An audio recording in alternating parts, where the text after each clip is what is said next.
Halo pejuang PTN, balik lagi di Suprayonosi. Pada video kali ini kita akan membahas lagi soal dari buku Wangsit Om Jero untuk persiapan SNMPT tahun 2026, yang mana kita akan membahas subtes pengetahuan kuantitatif dari materi geometri, yaitu sudut dan bangun datar, dan ini adalah part yang ketiga ya teman-teman. Jadi bagi teman-teman yang belum menonton part 1 dan 2, silahkan tonton terlebih dahulu. Tanpa berlama-lama, siapkan alat tulis dan buku catatan kalian. Kita langsung ke soal yang pertama. Oke, di nomor 21 ini, pada segi 6 A, B, C, D, E, F, titik A, B, C, D merupakan titik-titik sudut suatu persegi dengan FE sejajar dengan BC. Berarti kalau sejajar berarti begini ya, kita tandai. Kemudian, berapakah besar sudut AFE? Berarti kalau sudut AFE itu yang ini ya teman-teman ya. Nih yang AFE betul ya. Itu adalah sudut yang dicari, di mana kita harus mencari AFE dengan memutuskan pernyataan 1 dan 2 apakah cukup untuk menjawab pernyataan tersebut. Yang pertama adalah katanya si AF dari pernyataan 1 itu AF sama dengan FE, berarti kalau kita tandai AF sama dengan FE, kemudian FE akan sama dengan ED ya. Nah dari sini pun sebetulnya tetap tidak menjawab apapun ya teman-teman ya. Artinya soal ini tidak menjawab pernyataan 1 tidak cukup menjawab apapun. Karena kalau misalnya kita sekalipun harus cari, berarti kalau di sini sama, otomatis ini sama gitu panjangnya, otomatis sudut yang ini akan sama dengan yang ini. Nah tapi kan kita nggak tahu sudut yang ini totalnya berapa ya, jadi ini tidak bisa menjawab pertanyaan, artinya ini tidak cukup. Kemudian pernyataan yang kedua, AE sama dengan FD. AE berarti yang ini sama dengan FD gitu. Ya sama saja teman-teman ya, ini juga tidak menjawab apapun. Artinya sudut AFE juga tidak bisa dijawab dengan dua hal tersebut. Jadi kalau kita gabung gimana? Kalau kita gabung, coba kita gambarkan dulu ya. Misalkan saya punya bentuknya seperti ini, kurang lebih seperti ini kan ya, untuk A, F, E, dan D. Kemudian kalau coba kita gabung, misalkan ini sama dengan yang ini, juga sama dengan yang ini. Kemudian kita punya diagonal-diagonalnya juga sama ya panjangnya. Gitu. Artinya sudut yang terbentuk ya juga tidak bisa menjawab apapun teman-teman ya. Karena di sini tidak ada informasi apapun tentang sisi-sisi yang dimilikinya. Sehingga panjang besar sudutnya pun tidak bisa menjawab pertanyaan. Sehingga kalau 2 saja tidak cukup, 1 juga tidak cukup, digabung juga tidak cukup, sehingga jawabannya adalah yang E ya. Gitu teman-teman. Kita lanjut nomor berikutnya. Pada segitiga ABC, CAB adalah 30. Di sini ya berarti ya. Kemudian BC-nya akar 2. Dan CD tegak lurus dengan AB dan BD. AB dan BD betul. Berarti di sini tegak lurus, kita tandai ya. Panjang AD sama dengan berapa? Untuk mencari panjang AD kita bisa manfaatkan perbandingan trigonometrinya ya. Berarti coba kalau di yang pertama kita bisa cari untuk yang nomor 22 itu, kita bisa manfaatkan tangan dari 30 derajat. Tangan itu kan depan sama samping ya, depannya yang ini ya kan. Kemudian sampingnya adalah yang adiknya. Nah kalau kita cek di sini kan akar 2 teman-teman. Kalau di sini akar 2, otomatis sisi yang di sini pastilah sama dengan sisi yang di sini. Ya enggak? Jadi otomatis kalau misalkan di sini akar 2 ya di sini sama aja dengan X dan X kan. Ya enggak? Berarti kalau ini X dan X berarti ini sama saja satu kan. Kok tahu itu adalah akar 2? Kalau misalkan dia merupakan garis miringnya adalah akar 2 dari si akar 2, otomatis di sini pasti sama nih. Ya, karena di sini sama, di sini 1, di sini 1 dong. Sehingga kita bisa cari tangan 30 itu berarti 1 dibagi dengan AD. Ya berarti untuk mencari AD sama dengan 1 dibagi tangan 30. Ya, tangan 30 itu sama dengan 1 per akar 3. Jadi sama dengan AD-nya tuh ya akar 3 teman-teman. Jawabannya berarti yang C ya. Gitu. Oke, kita lanjut yang nomor berikutnya di 23, luas segitiga ABC. Nah, untuk mencari luas segitiga ABC ya sama saja ya. Kita gunakan segitiga yang kita punya, luas segitiga ABC itu berarti sama saja mencari alas. Alasnya berarti ini setengah dikali alas ya, alasnya AB, tingginya CD. Ya udah berarti AB-nya kita sudah punya, yaitu dari A ke D akar 3, dari D ke B-nya 1, berarti akar 3 plus 1 dikali CD-nya 1. Berarti setengah dikali akar 3 plus 1. Ini adalah luas dari segitiga ABC. Berarti jawabannya adalah yang mana teman-teman? Yang B ya. Gitu. Lanjut soal nomor berikutnya. Segitiga ABC siku-siku di B, ini siku-siku ya. Kemudian titik D terletak pada sisi AC. Sehingga BDC siku-siku di D. Siku-siku BDC. BDC siku-siku di D, gitu. Dengan sudut ABD, ABD-nya sama dengan 30. Berarti di sini 30 nih. Oke. BD-nya 3. BD-nya 3. Dan ABD merupakan jajar genjang. ABDE. Oh ya, ABDE jajar genjang. Tentukan sudut BAE. Untuk mencari sudut BAE, berarti yang dicari itu sudut yang di sini ya. BAE. Berarti kita bisa manfaatkan. Yang pertama kita punya sudut ABD-nya sama dengan 30, otomatis karena di sini siku-siku, otomatis di sini sama dengan 60 teman-teman. Ya enggak? Sudut BAD-nya berarti 24 ya.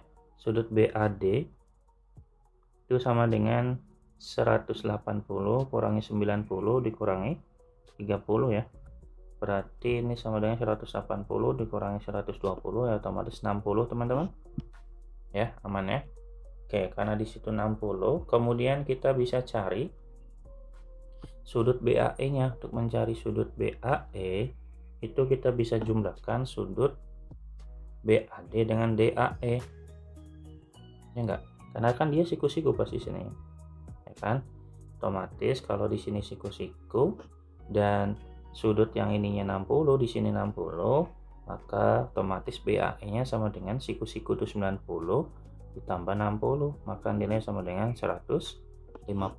Jawabannya berarti yang A. Begitu ya. Lanjut ya, kita nomor berikutnya di 25. Sekarang yang ditanya adalah panjang A ke C. Untuk mencari panjang A ke C, kita bisa memanfaatkan informasi yang kita punya, yaitu kita bisa gunakan lagi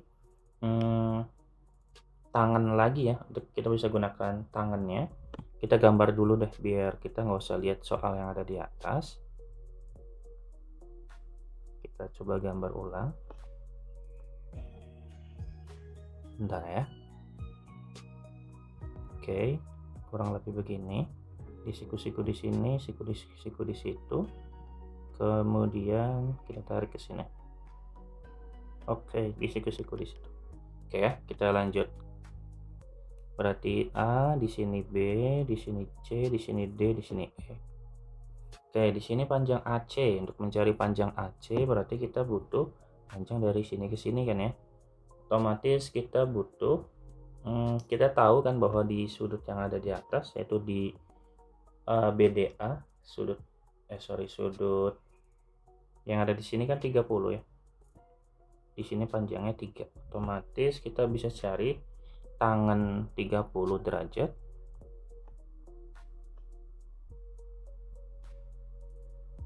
itu sama dengan sisi AD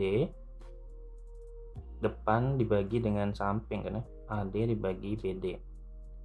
AD itu setengah akar, sepertiga akar 3 ya, atau satu. Ini dulu deh, untuk mencari, kita kan mau cari BD dulu ya, kita cari AD dulu, sorry. Untuk mencari AD itu berarti tinggal tangan 30 dikali BD kan. Nah, tangan 30 kan 1 per akar 3 dikali dengan BD nya sama dengan 3, sehingga seperti 1 per akar 3 kan 1 per 3 akar 3 dikali dengan 3. Maka ini habis 3 nya, sehingga nilainya sama dengan akar 3 aja. Ini adalah panjang dari AD nya. Nah, kemudian kita bisa manfaatkan ini ya, memanfaatkan beberapa segitiga yang sebanding atau sebangun, yaitu kita bisa bandingkan segitiga DBC itu sebangun dengan segitiga DAB, gitu ya. Berarti kita bisa tuliskan informasi yang pertama adalah DB itu sebangun dengan DA, kemudian DC dengan DB, BC dengan AB kan. Nah, maka kita bisa tuliskan berarti ADB, kita pakai yang DB dengan DA, kemudian sama dengan DB dengan DA, kemudian BC ya, BC dengan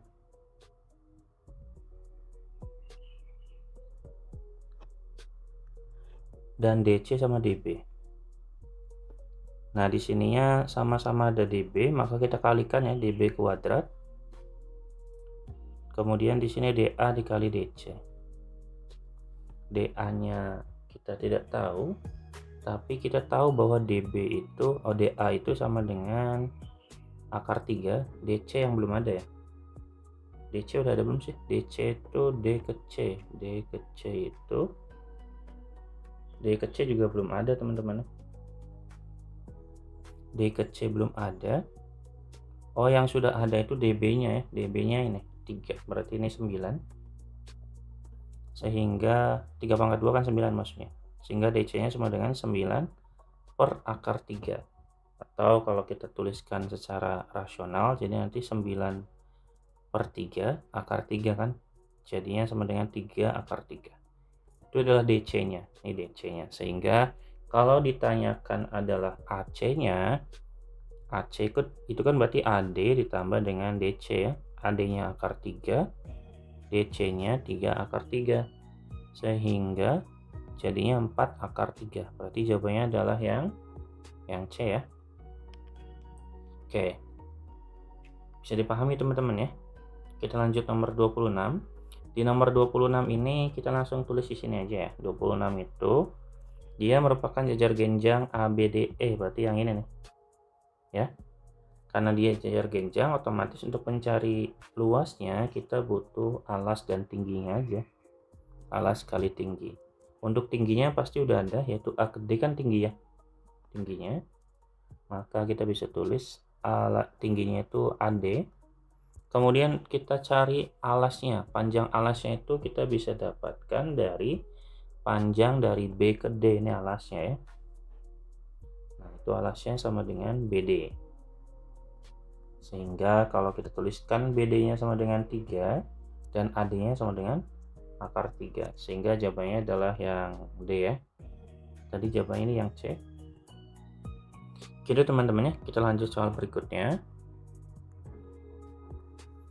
Oke. Pada persegi ABCD, titik E dan G berturut-turut terletak di sudut DC, di sisi DC dan AB.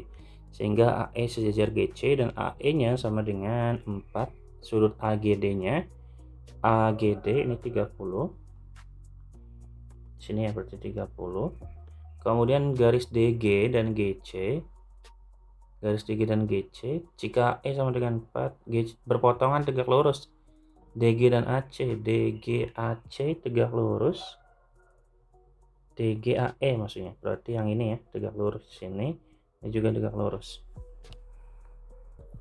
Oke, berarti kita tandanya di sini aja biar nggak ketutupan sisi-sisinya. Sini ya, tegak lurus. Otomatis kita bisa manfaatkan informasi yang ditanyakan adalah sudut AGC. Sudut AGC itu kalau kita lihat dari gambar, sudut A dan G dan C itu sama dengan yang di AGC itu berarti yang ini teman-teman ya. Ini nih. Ya udah ini mah gampang ya, berarti kan ini tegak lurus. Ini 30 ya, ditambah aja 30 ditambah 90. Sorry, saya benerin dulu ya. Sudut dari AGC itu berarti sama aja dengan 30 ditambah dengan 90 derajat, maka nilai sama dengan 120 derajat ya. Jawabannya adalah yang B. Kemudian lanjut kita ke nomor berikutnya. Jika segitiga PQR dan segitiga STU sebangun, PQR itu berarti yang ini dan STU tuh yang ini. Oke. Jika AB merupakan koordinat dari U, nilai A ditambah B adalah, untuk mencari koordinat A, B yaitu kita harus cari koordinat dari titik U-nya. Ya, di sini ya. Berarti kita bisa gunakan kesebangunan yang kita miliki tadi, bahwa segitiga PQR itu sebangun dengan segitiga STU kan. Maka kita bisa tuliskan PQ sebanding dengan ST, kemudian QR itu sebangun dengan TU, dan PR itu sebanding dengan SU ya. Berarti PQ P ke Q itu panjangnya, berarti ini kan di garis horizontal yang sama, tapi dia akan memanjang dari bawah ke atas ya.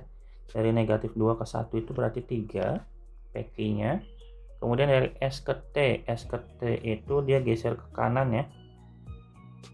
Dari 0 ke 3 berarti 3 juga. Kemudian QR, Q ke R-nya itu berarti dari 0 ke 4 berarti 4, dan TU-nya kita tulis ulang dulu. Berarti dari sini otomatis TU-nya sama dengan 4 ya, udah jelas.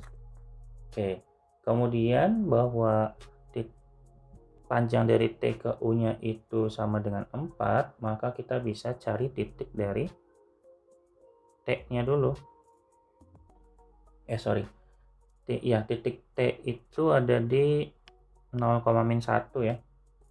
Maka kalau kita misalkan ingin mencari titik koordinat dari U, ya otomatis ini kan panjangnya berarti 4. Karena dia tidak bergerak ke kanan atau ke kiri, dia hanya bergerak ke atas, otomatis panjang dari -1 ke titik U di sini itu harus sepanjang 4 gitu maksudnya. Sehingga otomatis kalau kita tuliskan di sininya itu berarti titiknya itu tetap 0 ya, tetap di koordinat 0. Nah, di sini yang belum kita cari, belum tahu. Kita cari dulu ya. Di sini kan berarti B sama dengan B dikurangi titik di U itu -1 itu harus sama dengan 4. Berarti B ditambah 1 sama dengan 4, teman-teman. Maka B-nya sama dengan 4 kurangi 1 sama dengan 3. Maka titik di sini adalah 3 ya. Oke, kalau sudah dapat maka kita tinggal cari A ditambah B-nya. A tambah B-nya sama dengan 0 ditambah 3, ya berarti sama dengan 3. Jawabannya adalah yang B ya. Oke, kita lanjut nomor 29. Luas segitiga STU. Oke, STU itu berarti yang ini ya. Yang tadi kita cari. STU berarti kita cari luas alas sama tingginya aja. Berarti luas segitiga STU sama dengan setengah dikali alas. Alasnya berarti TS, tingginya TU ya. TS-nya itu berarti T ke S, tadi kita udah hitung ya, atau ST itu sama dengan 3. Kemudian TU-nya, T ke U-nya sama dengan 4. Berarti nanti setengah dikali 3 dikali 4, yaitu sama dengan 6 ya. Berarti jawabannya adalah yang C. Oke, kita lanjut nomor 30. Segitiga KLM dan segitiga KPQ adalah sebangun. Luas segitiga KLM. Untuk mencari luas segitiga KLM, berarti kita butuh jarak dari sini ke sini dan ke atasnya. Berarti kalau dari sini ke sini kan 4. Nah, yang atasnya kan kita belum dapat. Kita cari dulu. kita bisa manfaatkan kesebangunan yang kita punya, yaitu segitiga KLM itu sebangun dengan segitiga KPQ, betul ya? Sehingga kita bisa punya KL dibagi KP sama dengan KM dibagi dengan kaki kan, dan LM dibagi dengan PQ, gitu teman-teman. Sehingga kita bisa pakai yang bagian belakangnya ya, K ke L itu tadi kita udah hitung dari 0,0 ke 4,0 otomatis 4. Kemudian dari K ke P, K ke P nya itu 2, L ke M nya kita belum tahu, dicari. Nah kemudian kita cari K ke Q, dari K ke Q itu berarti naik sebanyak 6, berarti 6. Berarti ini 4 bagi 2, 2 dikali 6 sama dengan 12, maka L ke M nya sama dengan 12. Otomatis ya sudah, berarti kita tinggal cari luas segitiga KLM. Untuk mencari luas segitiga KLM berarti sama aja mencari setengah dari panjang KL dan panjang LM.